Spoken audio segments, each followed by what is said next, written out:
Bismillahirrahmanirrahim. Dalam video kali ini kita akan mendiskusikan tentang perencanaan bangunan gedung hijau. Sebelumnya kita telah membicarakan konsep-konsep dan filosofi dari bangunan gedung hijau sebelumnya. Jadi di sini kita akan melihat apa sih yang menjadi parameter dalam perencanaan bangunan gedung hijau yang sudah saat ini menjadi satu regulasi ya oleh pemerintah.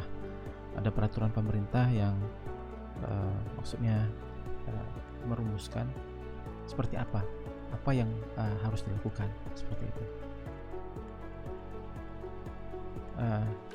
Sini kemampuan akhir dari pembelajarannya sub CPMK-nya adalah mahasiswa mampu merancang kebutuhan dan pertimbangan bangunan gedung hijau untuk merancang kebutuhan dan pertimbangan bangunan gedung hijau untuk struktur dan konstruksi bangunan gedung. Jadi di sini diharapkan mahasiswa yang dengan mengetahui parameter apa saja yang diperlukan, yang ditinjau atau yang diukur, sehingga mereka akan di dalam tahap perencanaan atau dalam tahap konstruksi ini tahu apa saja yang harus dia kerjakan. Begitu. Apa yang harus dipenuhi, pemenuhannya di parameter apa saja, begitu. Jadi di sini juga akan sedikit kita bahas ya tentang latar belakang. Kenapa sih kita perlu bangunan gedung hijau? Kenapa tidak bangunan gedung biasa seperti itu? Jadi memang di dalam piramida proses perizinan atau pembangunan, bukan perizinan ya, atau di sini adalah sertifikasi bangunan sehingga dia layak fungsi atau memenuhi segala, bisa memenuhi fungsinya dan terutama baik dari segi performa atau kenyamanan, kesehatan dan sebagainya. Ini diawali dengan PBG ya, menggantikan IMB. Dulu adalah IMB, izin mendirikan bangunan, sekarang PBG, dan kemudian on top of it di atasnya ada SLF, sertifikat layak fungsi. Nah, di atas sertifikat layak fungsi ini ada BGH, bangunan gedung hijau. Jadi memang sekarang ini pemerintah sedang jor-joran ya, atau maksudnya sedang gencar-gencarnya memasukkan komponen ini. Kenapa sih? Nah, ini latar belakangnya ditulis, akan disampaikan di sini. Ini salah satu sebabnya adalah Indonesia ini sekarang ini berada di peringkat ke-6 negara yang menghasilkan emisi CO2, carbon dioxide, dari fossil fuel dan industri, termasuk juga di sini tertulis ya, land use change is not included. Nah, apabila land use change ini dimasukkan seperti deforestasi, kemudian perubahan lahan gambut menjadi perkebunan, wah ini luar biasa. Sebab seperti lahan gambut ini sebenarnya adalah carbon sinking, tempat menyimpan. Tapi ketika dipergunakan atau dialihfungsikan menjadi lahan perkebunan, ini ada potensi untuk terbakar dan menjadikan ianya bukan sebagai carbon sinking tapi carbon sourcing, carbon source. Maksudnya dia yang menghasilkan karbon. Sementara luas daerah gambut, lahan gambut ini adalah 15% dari total luas Indonesia. Bayangkan. Jadi ada nomor ke-6 ya, Indonesia. Cina masih, ini sebab Cina 30 tahun terakhir ini jor-joran untuk membangun negaranya, infrastrukturnya, segala macam pabriknya, menjadi negara utama di bidang ekonomi, industri dan teknologi. Baru di akhir-akhir beberapa tahun terakhir ini mereka sudah mulai kembali memikirkan lingkungan.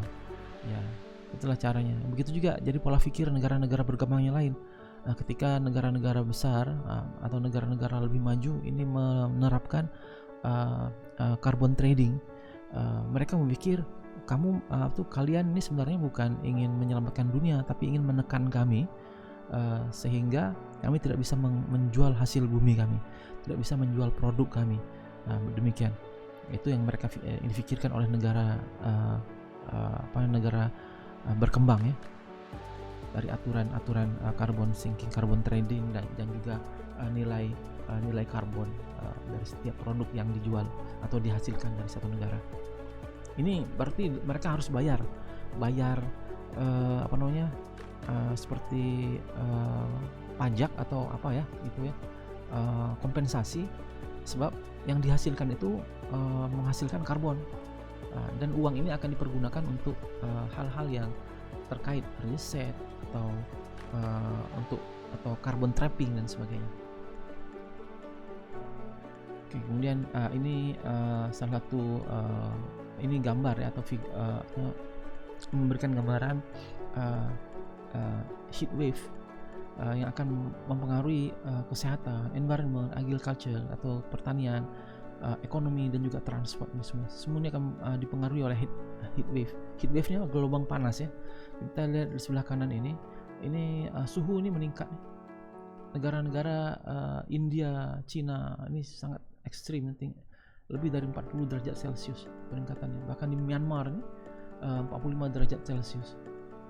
Indonesia ini kenapa jadi kecil ya? Sebab Indonesia ya stretch out, atau maksudnya luasannya itu begitu luas, sehingga ketika di rata-ratanya itu jadi 33 derajat Celcius. Singapura beda jauh. Apa bedanya dengan Indonesia, kan negara tetangga saja. Tapi luasan Singapura itu kecil, sehingga suhu yang dihasilkan di tengah kota itu 36 derajat Celcius ya. Filipina, Cina, Nepal, Vietnam berapa? Vietnam 42, luar biasa.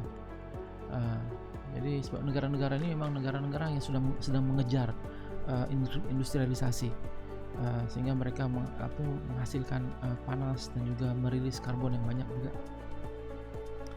karbon dioksida atau udara. Jadi ada peningkatan suhu nih. Ini akan menghasilkan perubahan iklim. Beberapa minggu yang lalu ini ada 2 taifun ya, di India, di atas Sri Lanka dan juga di laut Hindia. Ini yang menarik angin, pergerakan angin yang datang dari arah Jepang atau Taiwan itu masuk ke arah ke arah semenanjung Malaysia, sehingga hujan yang begitu ekstrim ya, menyebabkan pantai timur ini banjir, Terengganu, Kelantan, Pahang ini banjir, dan juga hujan yang agak tinggi ya, yang sangat tinggi yang diterima di kota Palembang. Oke, baik. Ini ilustrasi bagaimana ketika risikonya resiko iklim dari peningkatan suhu 1,5 derajat Celcius dan 2 derajat Celcius. Jadi dibuatnya ini di sebelah kiri ini 1,5 derajat Celcius, sebelah kanan adalah 2 derajat Celcius. Extreme weather atau cuaca yang sangat ekstrim. Ini akan kalau suhu naik sampai 1,5 derajat Celcius, ini 100% resiko banjir ini akan terjadi. Kalau 2 derajat Celcius 170%, 17 kali 170% bahaya resiko banjir terjadi. Apalagi kita negara atau di Palembang, daerah yang sangat rendah ya. Rata-rata ya ini ketinggian permukaan tanah di kota Palembang ini 5 derajat Celcius. Kemudian spesies hewan, tanaman, serangga, dan mamalia ini akan terpengaruh ya, baik dari segi makanan atau pertumbuhannya. Ini kan seperti lalat, itu atau lebah, itu usianya itu kan hanya 40 hari atau berapa hari saja. Atau misalnya nyamuk ini ketika dia bisa terbang tergantung dengan tekanan udara juga. Jadi ketika tekanan udaranya ini rendah atau tinggi disebabkan suhu udara yang meningkat, maka dia bisa terbang lebih tinggi. Dulu rumah di atas 10 meter itu nyamuk ini tidak nyampe atas, tapi sekarang di atas 50 meter masih ada nyamuk. Begitu hasil penelitiannya. Ada perubahan pola atau perubahan behavior dari hewan-hewan atau serangga tersebut. Water availability bisa lihat di sini, akan kekurangan air, severe drought, maksudnya kekeringan yang sangat severe. 350 juta orang tahun 2100. Permukaan air akan naik. Ini juga kemudian masyarakat orangnya akan terekspos dengan gelombang panas 9%, 28% dari 2 bilion atau 2 miliar manusia akan terekspos dengan gelombang panas. Gelombang panas ini luar biasa ya, maksudnya dia bisa menyebabkan metabolisme di tubuh kita ini akan berubah ya. Ini saya pernah melihat ini ada ketika di Pakistan suhunya 45 derajat Celcius musim panas. Itu ada tamu dari Prancis yang baru sampai atau beberapa hari itu kolaps sebabkan panas yang ekstrim ya, 45 derajat Celcius. Padahal dia di bawah masjid, waktu itu di masjid dia kolaps, jatuh pingsan. Heat wave, kena heat wave ya. Jadi banyak akibatnya, efeknya. Dan biaya tentu naiknya ini akan menyebabkan negara dengan ekonomi yang rendah ini akan affected ya. Makanan, jadi setiap setengah derajat Celcius kenaikan suhu ini akan menyebabkan turunnya panen dan menyebabkan rendahnya nutrisi yang tersimpan di dalam makanan tersebut. Ini efeknya makanan dari laut dan coral bleaching. Ini ya tentu coral bleaching ini adalah tempat di mana hewan yang berada di bawah di piramida makanan yang paling bawah ya, di rantai makanan paling bawah ya. Memang sumber makanan untuk hewan-hewan yang lebih besar dan akibatnya berkurang sumber daya atau sumber makanan dari laut dan sebagainya, sebab rantai makanan yang paling bawah ini hancur, coral bleaching. Jadi memang seperti kain yang kotor dikasih pemutih, dia kotorannya hilang gitu. Nah itu begitulah coral, dipanggil coral bleaching gitu ya, hilang koralnya itu, mati, demikian. Kemudian ini gambaran tentang atau ilustrasi tentang kenyataan atau yang terjadi sekarang ini ya, kecepatan tenggelamnya satu kota. Ini Jakarta termasuk. Nah, Jakarta ini mediannya kecepatan penurunannya ada 5 mm aja. Tapi keadaan-keadaan tertentu ini bisa sampai 26 mm per tahun. Bayangkan kalau 10 tahun itu sudah bisa 26 cm. Ini bangunan-bangunan yang akan affected ya. Jadi kalau misalnya 50 tahun lagi ini hampir 1 meter kota Jakarta itu tenggelam gitu. Dan di sini ditulisnya tahun 2019 Indonesia menginisiasi untuk pindah ke Nusantara, ke IKN begitu. Jadi yang paling cepat penurunannya nih adalah Tianjin, Cina, 23 mm. Jadi di sini terlihat ya efeknya. Tapi sebenarnya bukan saja dari perubahan iklim. Nah ini disebabkan penggunaan air tanah yang berlebihan juga, dan juga penyerap atau rembesan air laut, infiltrasi, dan juga eksploitasi air bawah tanah ya, sumur dalam. Itu bayangkan di kota Jakarta itu kalau pergi kerja ke Jakarta kota itu mereka pompa itu 30 meter atau 50 meter, airnya itu rasa payau sudah. Jadi infiltrasinya itu sudah berapa jauh, padahal Jakarta kota itu sekitar berapa kilometer ya, 5 atau 6 kilometer ya, dari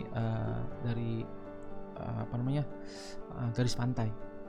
Itu sudah sejauh itu. Ini akan mempengaruhi juga sinking tadi ya, atau tenggelamnya satu kota. Nah, ini kontribusi sektor bangunan. Ini ada 2 slide tentang ini.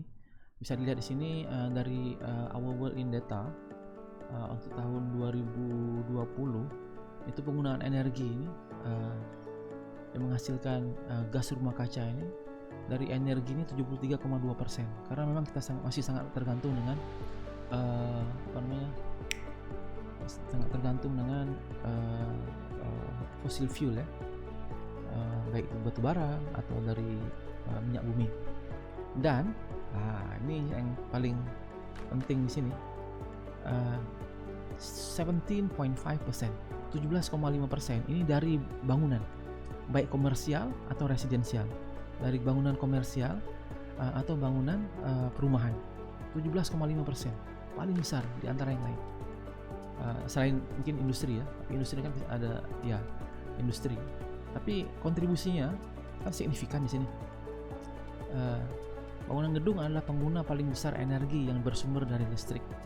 Jadi ini akan menyebabkan indirect emission, sebab tenaga listrik kita masih dominan dihasilkan dari fossil fuel ya, bahan bakar batu bara atau minyak bumi dan sebagainya ya. Belum dari sumber yang terbarukan, seperti belum dominan. Efisiensi energi pada bangunan gedung dapat turut mengurangi beban pembangkit listrik. Bagaimana nanti ini? Kita akan jelaskan di depan. Kontribusi ini lagi satu slide. Ini hasil dari studi yang dibuatnya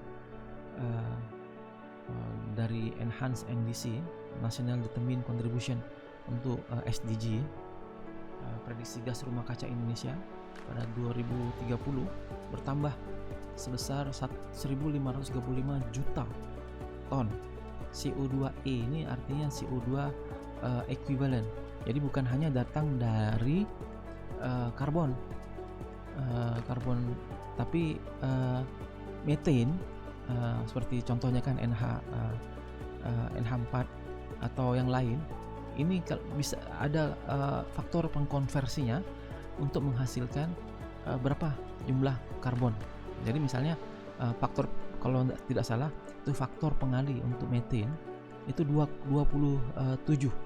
Jadi 1 kg methane yang dihasilkan itu sama dengan 27 kg karbon yang dihasilkan, sama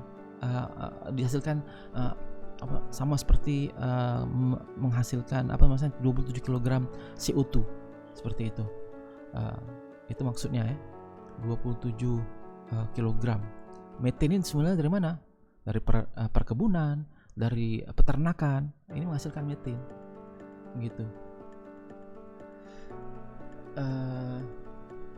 Jadi sekitar 460 juta ton CO2 equivalent disumbangkan oleh sektor bangunan gedung.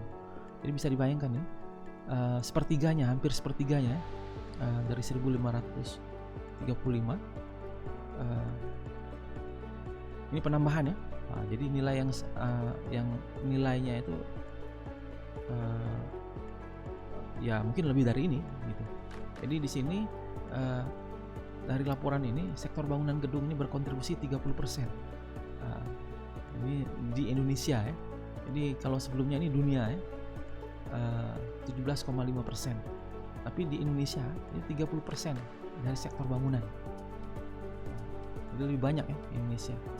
Bangunan Indonesia menghasilkan emisi CO2. Jadi apa sih green building? Apakah seperti ini? Seperti yang dilihat, bangunan rumah multi-story atau bertingkat penuh dengan tanaman. Tapi ironisnya di sini lampunya hidup semua begitu kan.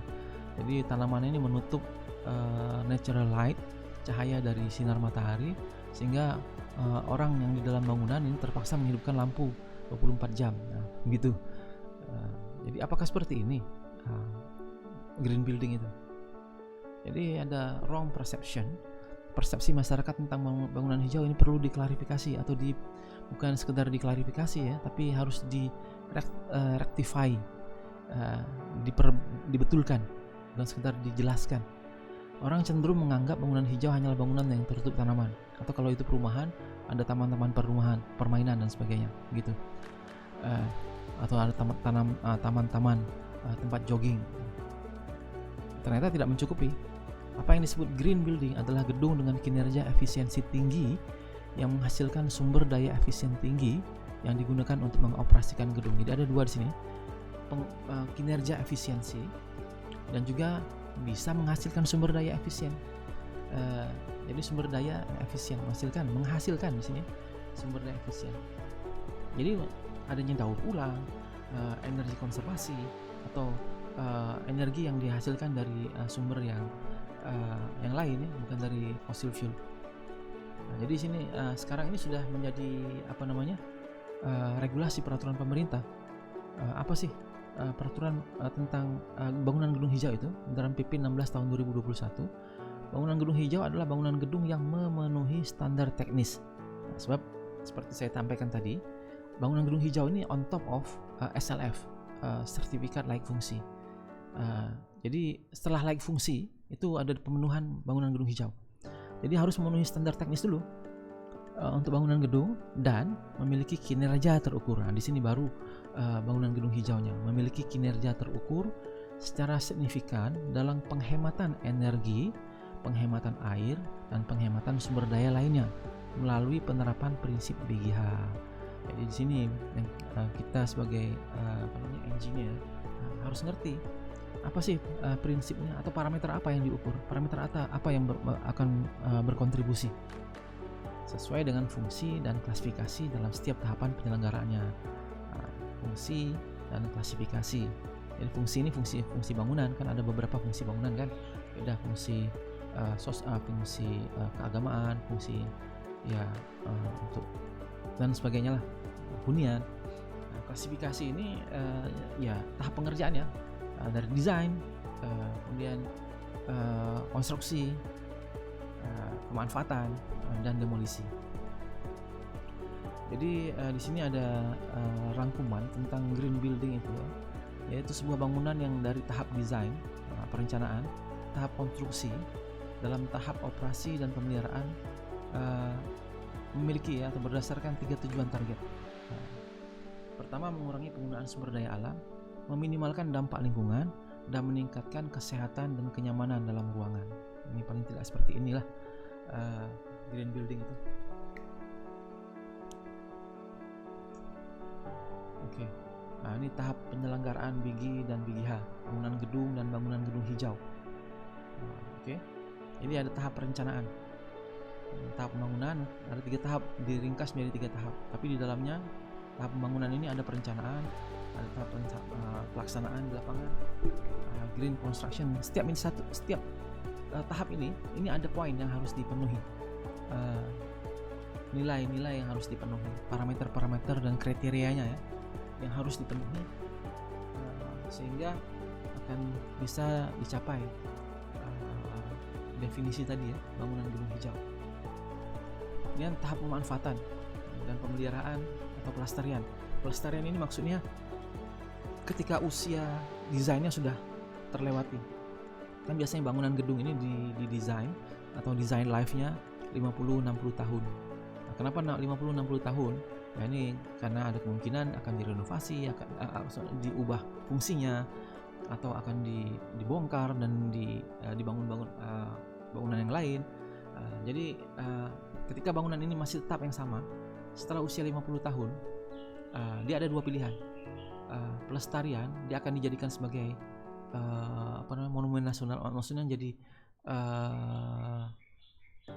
menjadi cagar alam, cagar budaya, atau menjadi gedung biasa yang harus tetap dikontrol atau dilihat, diperhatikan tahap layak fungsi. Kemudian tahap pembongkaran. Nah, ini life cycle ya, life cycle, daur hidup, life cycle, buildings life cycle of building, dari planning, construction, commissioning, operational, dan renovation. Nah, di sini dia terlihat ada 2 cabang ya. Renovation ini kemudian demolish. Apakah dia mau renovasi sehingga layak fungsinya tetap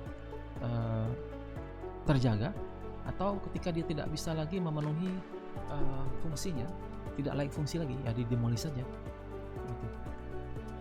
Jadi kontribusi konservasi energi dan air pada sektor bangunan gedung melalui penyelenggaraan BGH. Tadi secara umum ya, berapa sih? Maksudnya kontribusi dari bangunan ya, tapi ini kontribusi konservasi energi. Ini sesuai dengan peraturan pemerintah nomor 16 tahun 2021, BGH ditargetkan untuk mencapai 25% konservasi energi dan 10% konservasi air. Ini ada payung hukumnya, Permen 21 tahun 2021 dan juga surat edaran atau SE Menteri PUPR, surat edaran juga SE dari Dirjen Cipta Karya. Ini perhitungan kontribusi sektor bangunan gedung dalam peta jalan BGH. Ini diharapkan capai seperti ini ya. Peta jalan implementasi mitigasi NDC. Tadi NDC ini ada dua, pembinaan BGH dan mitigasi NDC. NDC ini National Determine apa tadi ya? National Determine Contribution. Jadi kontribusi negara untuk mengurangi emisi gas rumah kaca tadi. Jadi secara negara ya, nasional ya, ini 1,91 ton CO2 untuk bangunan komersial, dan rumah tangga 25,87 ton CO2. Tapi kita memiliki peta jalan sendiri ya untuk penyelenggaraan dan pembinaan BGH. Jadi targetnya untuk bangunan gedung, secara umum bangunan gedung ini 17 juta ton CO2, 3 juta ton dari bangunan gedung pemerintah, 14 juta ton dari bangunan gedung komersil, dan 19 juta ton melalui passive design dan penerapan efisiensi energi. Begitu. Oke. Ini targetnya untuk indeks konsumsi energi bangunan gedung kantor pemerintah nih. Jadi bangunan gedung kantor pemerintah ini ada targetnya.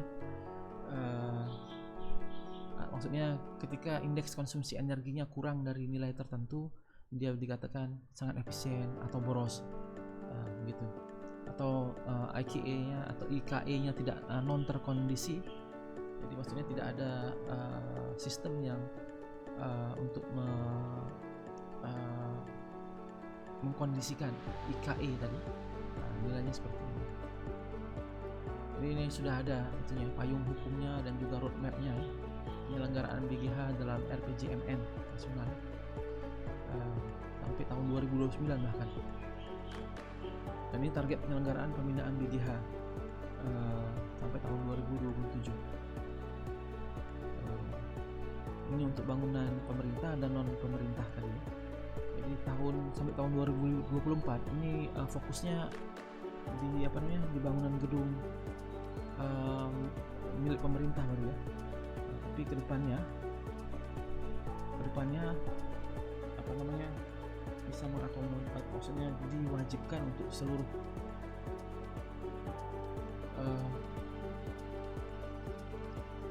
daerah, seluruh zona ya, zonasi. Jadi sekarang fokus zona 1 ini Jawa Barat dan Jawa Barat ya, dan Demak serta Jakarta ya. Itu Banten, Jawa Barat dan Jakarta, DKI Jakarta ya, semua ini di zona 1 sampai tahun 2024.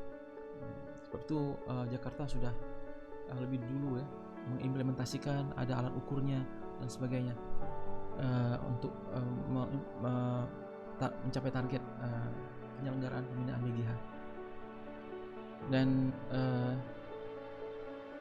untuk bangunan pemerintah sebenarnya zona kedua sudah mulai, tapi kita masih SLF saja atau PBG saja, masih belum jelas di daerahnya.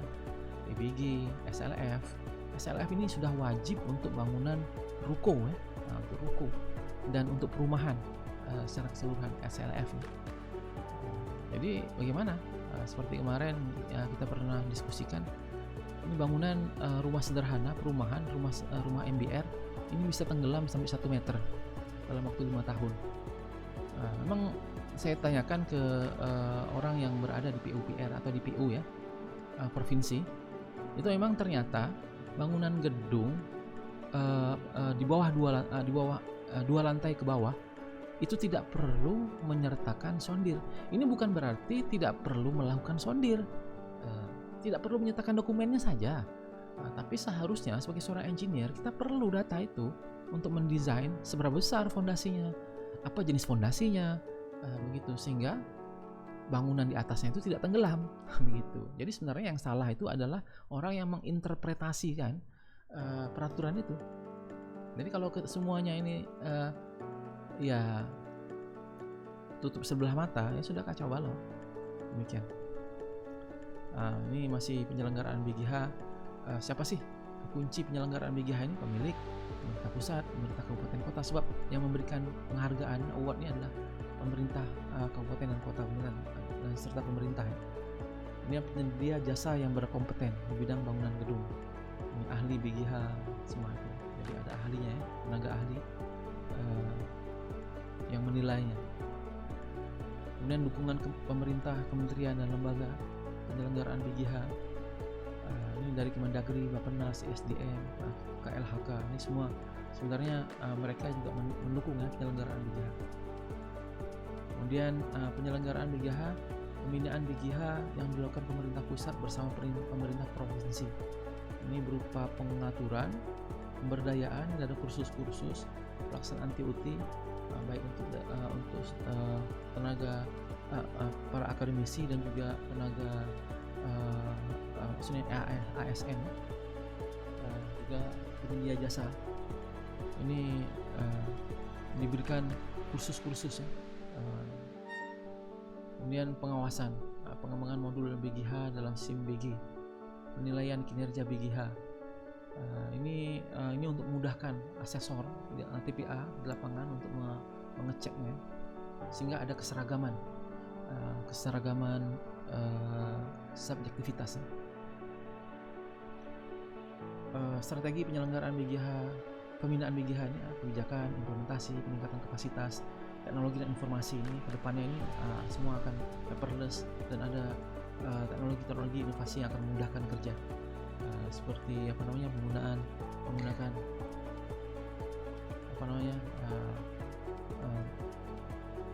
thermal fotogrametri dan lain sebagainya, atau fotogrametri untuk menghasilkan as-built drawing.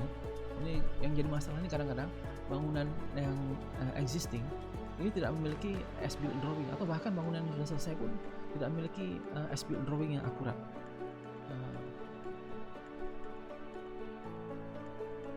Jadi ada pentingnya kolaborasi antara stakeholder dan dalam mendukung penyelenggaraan BGH. Kemudian peran generasi muda tentu.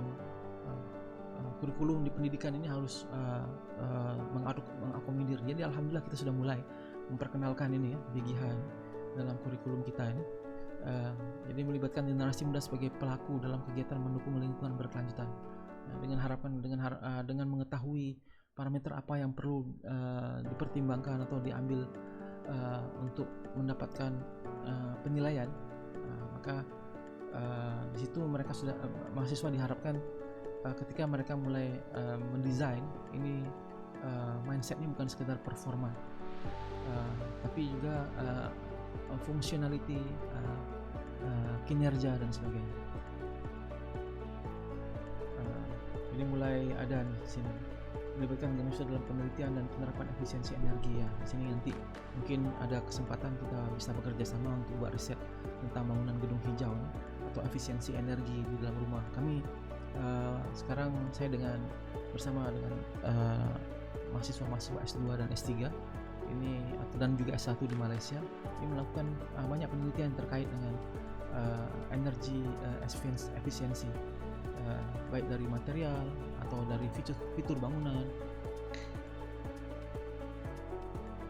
Jadi ini pesan dari Pak Basuki, generasi muda harus bisa terus mengasah kemampuan diri, upskilling, meningkatkan skill, punya tekad kuat dengan disiplin yang baik, bisa terus adaptif. Jadi bukan saja bangunan yang adaptif, tapi adaptif dengan perubahan zaman ini. Jadi bukan malah jadi mager, duduk sepanjang hari di depan handphone, menghabiskan waktu sia-sia dan sebagainya, nongkrong. Tapi betul-betul harus adaptif. Jadi generasi muda masih punya banyak kesempatan untuk terus belajar. Ini harapan dari Pak Basuki, mantan Menteri PUPR sekarang. Jadi ini di sini dilihat depresiasi nilai bangunan.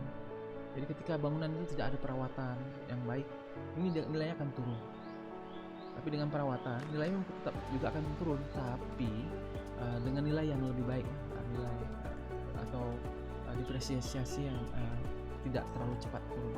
Ini eksponensial kan, yang warna ungu negatif menurun nih. Jadi di sini adalah daur hidup atau building life cycle bangunan gedung dan struktur biaya. Jadi dari awal sampai demolisi. Ini terlihat di sini.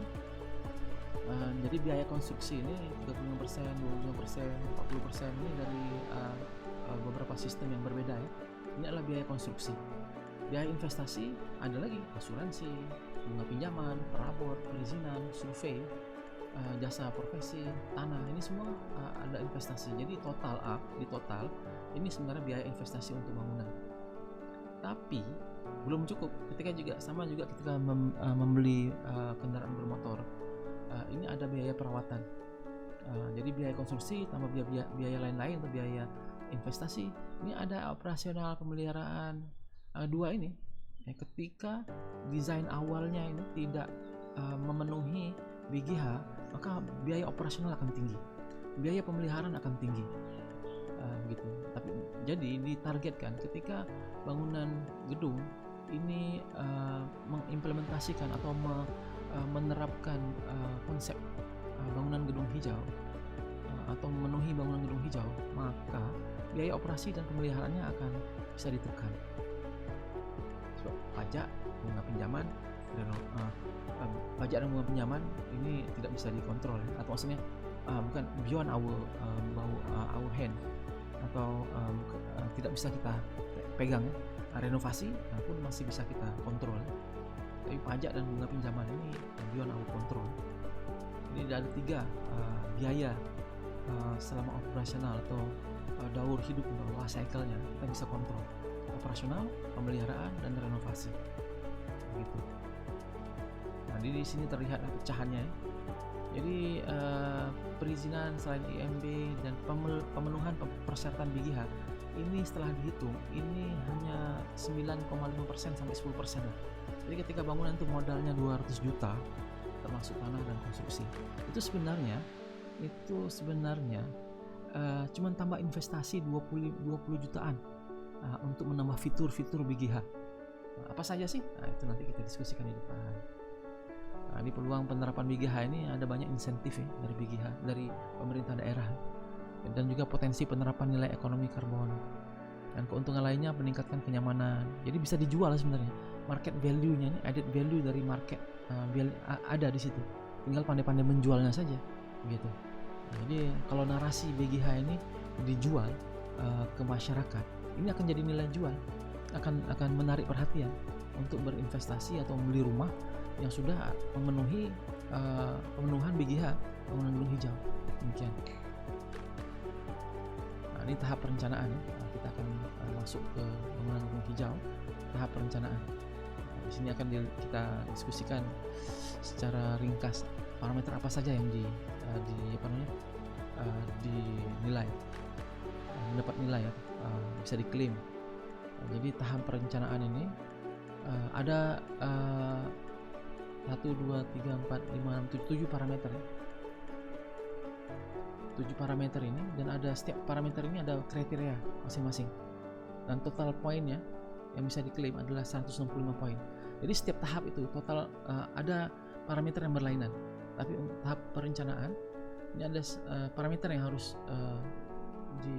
yang bisa kita bisa targetkan untuk pemenuhannya, dari pengelolaan tapak, efisiensi penggunaan energi, efisiensi penggunaan air, kualitas udara dalam ruangan, sampai ke pengelolaan air limbah. Nanti kita akan diskusikan sedikit ya. Jadi pengelolaan tapak ini tujuannya untuk meminimalkan dampak negatif, perlindungan terhadap sumber daya alam, pengelolaan kemudahan aksesibilitas bagi pengguna, pengelolaan air hujan, perlindungan air permukaan, dan pengelolaan vegetasi. Oke. Di kriterianya pertama ini adalah 9 orientasi bangunan. Ada yang lain, ada banyak lagi kriteria yang lain, tapi ini sebenarnya bangunan gedung hijau ini bukan hanya single building ya, bukan satu bangunan, tapi merupakan kompleks satu set bangunan. Jadi misalnya bangunan kampus itu terdiri dari bangunan administrasi, bangunan perkuliahan dan sebagainya. Ini sebenarnya bisa ini baru bisa merangkumi sistem penilaian ini. Jadi bukan hanya untuk satu bangunan. Untuk satu bangunan seperti apa? Bisa juga, tapi tidak semua nilai. Maksudnya tidak semua komponen. Orientasi bangunan bisa, bangunan satu single building ya. Kemudian apa lagi? Pencahayaan ruang luar. Ini bisa diklaim. Bangunan gedung di atas tanah persarana umum nih juga nih. Pengelolaan lahan ini mungkin bisa mantap Pak. Jadi tidak banyak ya yang bisa untuk single building. Ini lebih ke kompleks bangunan. Bangunan yang terdiri dari banyak unit, banyak gedung. Ini contohnya ya. Ini salah satu single apartment menggunakan aplikasi ini.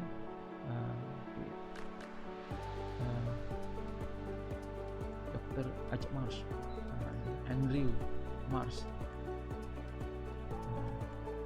Ini dia develop aplikasi web nih, untuk melihat efek dari pencahayaan atau shadow. Jadi dari sini kita bisa melihat bagaimana atau bagian dinding yang mana yang maksudnya kita perlu kurangkan window wall ratio-nya. So apa window wall ratio ini? WWR atau WWR ini akan menyebabkan panas dari luar itu masuk ke dalam bangunan. Dan bangunan dinding yang kosong, maksudnya dinding tanpa bukaan, ini lebih baik, maksudnya untuk yang direct expose ke sinar matahari. Jadi semakin besar bukaannya, kaca ini adalah killer material untuk energi efisiensi. Tapi kaca ini menjual lebih cantik, reflektif, dan kelihatan elegan seperti itu. Padahal tujuan dari fasad atau lapisan luar bangunan ini untuk melindungi bagian dalam gitu. Dan cukup kita perlukan adalah lubang-lubang ventilasi, bukan opening yang besar gitu. Ketika ada opening yang besar, itu harus ada teknologi atau inovasi untuk shading ya, atau ada atap ya, shading ya, untuk menahan supaya cahaya matahari itu tidak masuk dalam rumah gitu. Nah, ini seperti ini ya, nanti kita tunjukkan. Nah, selain itu suhu ruangan bisa kita modelkan ya, atau maksudnya temperatur indoor air quality, indoor temperature bisa kita modelkan dengan seperti ini. Nah, ini saya tunjukkan videonya bagaimana rumah kecil ini berada di kota Palembang dengan day length-nya dari jam 5.44 sampai ke 18.01 ya, di bulan Desember. Kita bisa lihat ini bagaimana shadow-nya, bayang, dan bagian mana dari bangunan yang banyak menerima cahaya matahari ya gitu. Nah, jadi dari sini kita bisa putar bangunannya sehingga kita bisa mendapatkan orientasi yang optimum sehingga bisa menekan suhu ruang di bawahnya. Kita harus bisa berpikir seperti rayap itu berpikir. Itu rayap di gurun Sahara sana. Di luar gurun Sahara itu bisa one fold order. Jadi misalnya 10 derajat Celcius perubahan fluktuasi panas dan siang dan malam suhunya. Tapi di dalam sarang rayap itu mereka bisa meregulasi sehingga suhu di dalam sarang rayap itu hanya beda 1 derajat Celcius tanpa fluktuasi. Jadi fluktuasi udara, temperatur yang tinggi sana bisa diregulasi, bisa diminimumkan. Kenapa kita tidak bisa memikirkan cara baik itu dari material atau sistem ventilasi, sistem pertukaran panas sehingga bisa meregulasi suhu di dalam ruangan. Ini sudah banyak studi, tapi masih parsial. Bagaimana sih kita bisa melihat? Ini penelitian sedang dilakukan. Seperti juga kami sedang melakukan penelitian untuk menghasilkan dinding yang less konduktif dan juga memiliki phase change material. Jadi dia merilis panas dan menahan panas. Jadi panasnya itu diabsorb dan disimpan. Sehingga ketika suhu di luar sangat tinggi, itu yang terserap ke dalam sangat rendah sebab diabsorb oleh PCM tadi. Dan ketika suhu sudah rendah, sama dengan suhu di bawah suhu sudah rendah, itu baru panas yang dirilis begitu.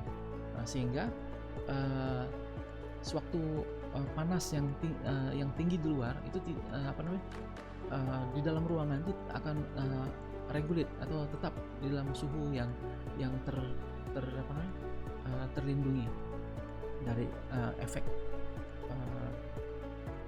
direct exposures to sunlight gitu. Oke. Ini kita harus efisiensi penggunaan energi. Dan juga capai tingkat energi yang optimal dan fungsi bangunan gedung, mengurangi dampak negatif terhadap lingkungan. Ini kan indirect tadi kan efeknya. Penggunaan energinya di sini. Selubung bangunan, ini dinding OTTV dan RTTV. OTTV ini adalah luasan yang menyerap panas. OTTV, RTTV-nya sebaiknya 35 watt per meter persegi saja. Ini bisa dihitung manual atau menggunakan software. Jadi ini juga bisa dihitung untuk single building, bangunan yang satu. Sistem ventilasi juga bisa dihitung, diklaim untuk bangunan single building ya, bangunan satu perumahan satu-satu. Sistem pengondisian udara juga bisa, sistem pencahayaan ini juga bisa. Ada detailnya ya. Dari 12 poin ini ada poin-poin yang pecahannya lagi. Dari mana? Perhitungan efisiensi energi, sistem kelistrikan. Ini bagaimana sistem kelistrikan ini, misalnya pencahayaan ini ketika dia melihat sensor luminan, ketika ada natural light dari luar mencukupi, dia mati otomatis. Seperti itu, sehingga bisa tidak boros lah. Dia hanya hidup ketika memang diperlukan untuk hidup. Sensor atau sensor sekarang ini ada sensor gerak gitu. Ketika ada orang ada bergerak, orang masuk baru dia hidup. Begitu. Di rumah bisa dipasang seperti itu.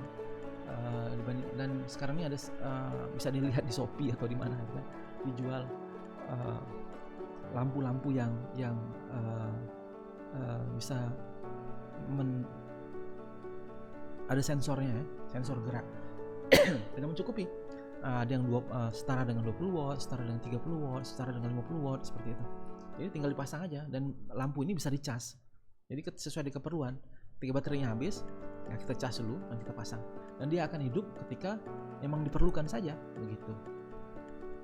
Ini sesuai untuk ruang-ruang seperti dapur, seperti gudang, gitu, atau kamar mandi. Nah, ketika kita keluar langsung mati dia.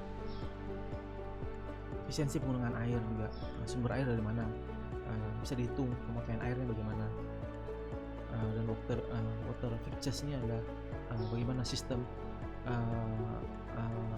kerannya, keran yang manual atau yang sistem spring, atau ketika ditekan dia baru keluar airnya, kemudian dia otomatis naik sendiri, mati. Jadi maksudnya kita bisa mengontrol penggunaannya. Tapi ketika kita menggunakan yang konvensional, itu air tetap mengalir, dan kalau kita lupa langsung lari mau cepat, air tetap mengalir begitu. Jadi kualitas udara dalam ruangan, ini tujuannya di sini menjaga kualitas udara, sebab hampir 90% orang menghabiskan sebagian besar waktunya di dalam bangunan. Ini bagaimana sirkulasi udara ini cross ventilation ini penting.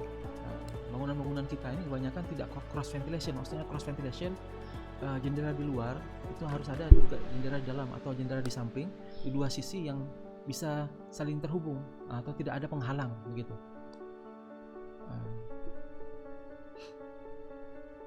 Di detail apa ini dijelaskan ya. Ini hanya poin-poin ini saja di sini. Sebab kalau mau menceritakan detailnya banyak. Slide-nya ada 200 slide. Ini saya ambil dari slide yang disiapkan modul untuk PUPR yang juga dipersiapkan untuk materi TOT ya, kepada mereka tenaga penilai ahli dan juga ASN. Jadi saya ambil sebagian saja dari modul-modul itu untuk bisa menyampaikan lebih baik apa sih sebenarnya dan kriteria apa yang dihitung yang bisa diklaim. Kemudian penggunaan material ramah lingkungan, mengurangi zat pencemar berbahaya, menggunakan bahan material untuk bangunan yang ramah lingkungan, menjaga kesinambungan rantai pasok material yang ramah bagi lingkungan dalam skala nasional. Ini ada poin-poinnya. Pengendalian penggunaan material berbahaya, volatile VOC, kontaminan. Jadi sekarang ini kan banyak kan materi ini bukan saja datang dari cat ya, VOC, bisa juga dari materi-materi bahan-bahan apa namanya, lem atau pengikat untuk mengikat lapisan lantai PVC misalnya, atau karpet, lapisan karpet dengan lantai dasarnya atau dengan script apa namanya, semen rendernya atau mortarnya gitu, lantai semen rendernya. Ini pengolahan sampah, pembatasan timbulan sampah, pendauran ulang sampah. Ini kita masih sangat begitu jauh ya dari daur ulang, recycling. Memang harus dari rumah dan sampah ini diangkat atau dipindahkan ke tempat pembuangan akhir ini, TPA. Ini seharusnya sudah terpilah-pilah. Tapi apa yang terjadi sekarang ini, sampah kita ini masih terkontaminasi, plastiknya masih terkontaminasi, sehingga susah untuk didaur ulang. Ada banyak proses harus dilakukan, membersihkannya.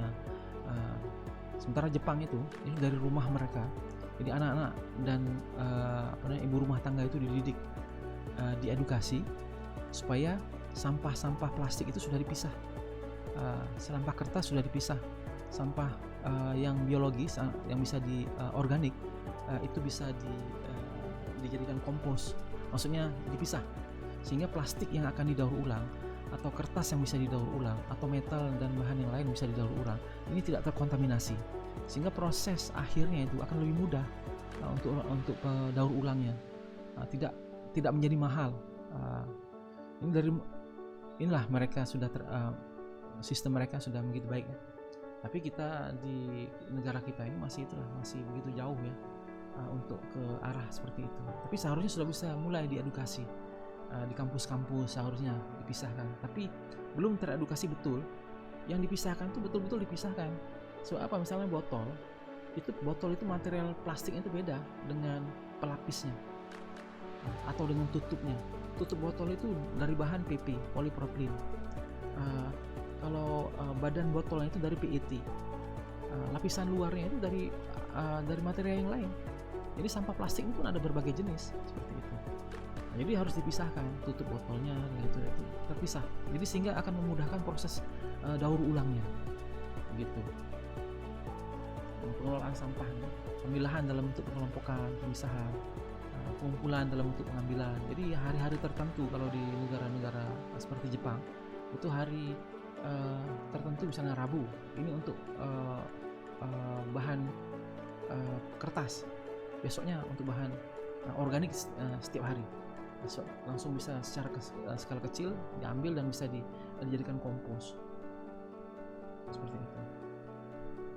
Bukan mereka tidak ada sampah ya, negaranya bersih, tapi memang sudah diproses, dikumpulkan. Jadi pengelolaan sampah ada 3 kriteria. Penerapan prinsip 3R, penerapan sistem penanganan sampah, penerapan sistem pencatatan timbulan sampah. Nah, ini nilai apa nih yang bisa diklaim. Maksudnya di rumah yang untuk apakah pemenuhan BGH dalam perencanaan, kita juga bisa memberikan bukti, ini loh desain kami sudah ada poin-poin atau parameter dan kriteria yang bisa pemenuhan penyelenggaraan BGH, bangunan gedung hijau. Jadi pengelolaan air limbah pada BGH dimaksud untuk mengurangi beban air limbah, mencegah timbulnya penurunan kualitas lingkungan sekitar bangunan. Ini juga edukasi sangat penting. Ini kami bulan lalu ya, bulan Oktober November itu melakukan penelitian tingkat polusi di sungai Bendung. Ini dari polutannya dan juga tingkat kualitas airnya ya. Ini ada titik-titik tertentu itu pelumbungnya sangat tinggi. Ini berarti sisa-sisa oli bekas itu langsung dibuang ke saluran. Pelumbung atau tembaga ini kan, trace-nya itu datangnya dari mana? Itu biasanya datang dari oil pelumas atau engine oil.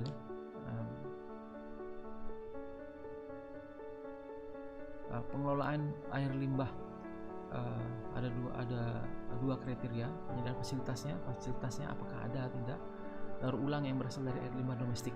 Jadi limbah domestik ini airnya ini ada grey water, ada black water. Grey water ini datang dari sisa mandi, mencuci. Ini sebenarnya bisa dimanfaatkan ulang begitu. Tapi black water dari yang mencampur dengan kotoran dan sebagainya, ini langsung masuk ke septic tank yang harus ada proses khusus untuk mengolahnya. Nah, ini tadi sudah proses perencanaan, ini tahapan pembangunannya. Jadi penekanannya adalah green construction. Bagaimana sih green construction? Apakah semua serba hijau? Tidak juga. Jadi ada beberapa parameter ya di sini. Jadi totalnya 165 poin juga tahap pelaksanaan konstruksi. Jadi proses konstruksi hijau, praktek perilaku hijau, dan rantai pasok hijau. Nah, di sini ada 3 proses, praktik, dan rantai pasok. Nah, ini masing-masing ada kriterianya. Di sini lebih mudah dilihatnya sebab berupa gambar-gambar. Jadi dan juga ada tabel yang kita bisa pergunakan untuk menilainya, dan juga untuk mengklaimnya harus ada bukti. Jadi misalnya proses konstruksi hijaunya ini harus didokumentasikan. Kemudian buat pemaparan, panggil orang dari Pemda dan sebagainya, sehingga akan mendapat reward. Praktek pelaksanaan green construction. Perilaku hijau itu seperti apa, rantai pasok hijau itu bagaimana, gitu. Nah, ini ada Excel-nya, tabel Excel-nya. Ini memudahkan kita. Contohnya seperti ini. Penerapan metode pelaksanaan konstruksi hijau. Poin A, manajemen perencanaan dan evaluasi konstruksi yang reliable. Ada poin-poin penjelasannya. Keterangannya ini ada time schedule, data kontur tanah, foto, semua data dokumentasi ini dilengkapi sehingga bisa mengklaim apakah sesuai dengan Permen 21 tahun 2021. Kalau ada misalnya, maka kita bisa klaim dapat poin 1 seperti itu. Atau misalnya belum ada, nanti kita bisa selama prosesnya itu kita bisa lengkapi dan ada nilai finalnya. Nah, kemudian konstruksi hijau, memilih jadwal pelaksanaan konstruksi, melakukan evaluasi kinerja, melakukan perbaikan dasar hasil evaluasi, memiliki bukti yang menunjukkan inovasi dalam proses konstruksi. Jadi inovasi dalam konstruksi juga ada poinnya. Ini salah satunya ini dari metode pelaksanaan konstruksi hijau. Jadi kan penerapan metode pelaksanaan konstruksi hijau, poin 1 tadi. Oh, ini B ya, proses konstruksi hijau. Ini proses itu masih sama, harusnya ada sih itunya, tabelnya bisa dilihat. Mungkin kita coba besarkan ini B. Ini untuk B aja semua ya. Saya ada Excel-nya. Proses konstruksi hijau, atau mungkin ini B ini adalah untuk proses pelaksanaan konstruksinya ya. Kalau A mungkin untuk perencanaan. Saya juga belum terlalu familiar. Jadi penerapan metode pelaksanaan konstruksi hijau, apa saja poin-poinnya, gitu. Pengelolaan peralatan konstruksi yang efisien.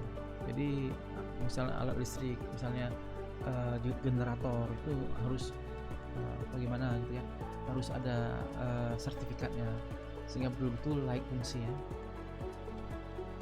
Surat izin layak operasi ya, bukan SLF tapi silo dan beberapa yang lain ya. Penerapan manajemen pengelolaan limbah konstruksi dikumpulkan, kemudian dipisahkan, sehingga ketika ada orang yang mau mendaur ulangnya atau membelinya, seperti misalnya tong cat ini masih bisa didaur ulang. Sebab ini materialnya dari PP kan, polipropilin plastik.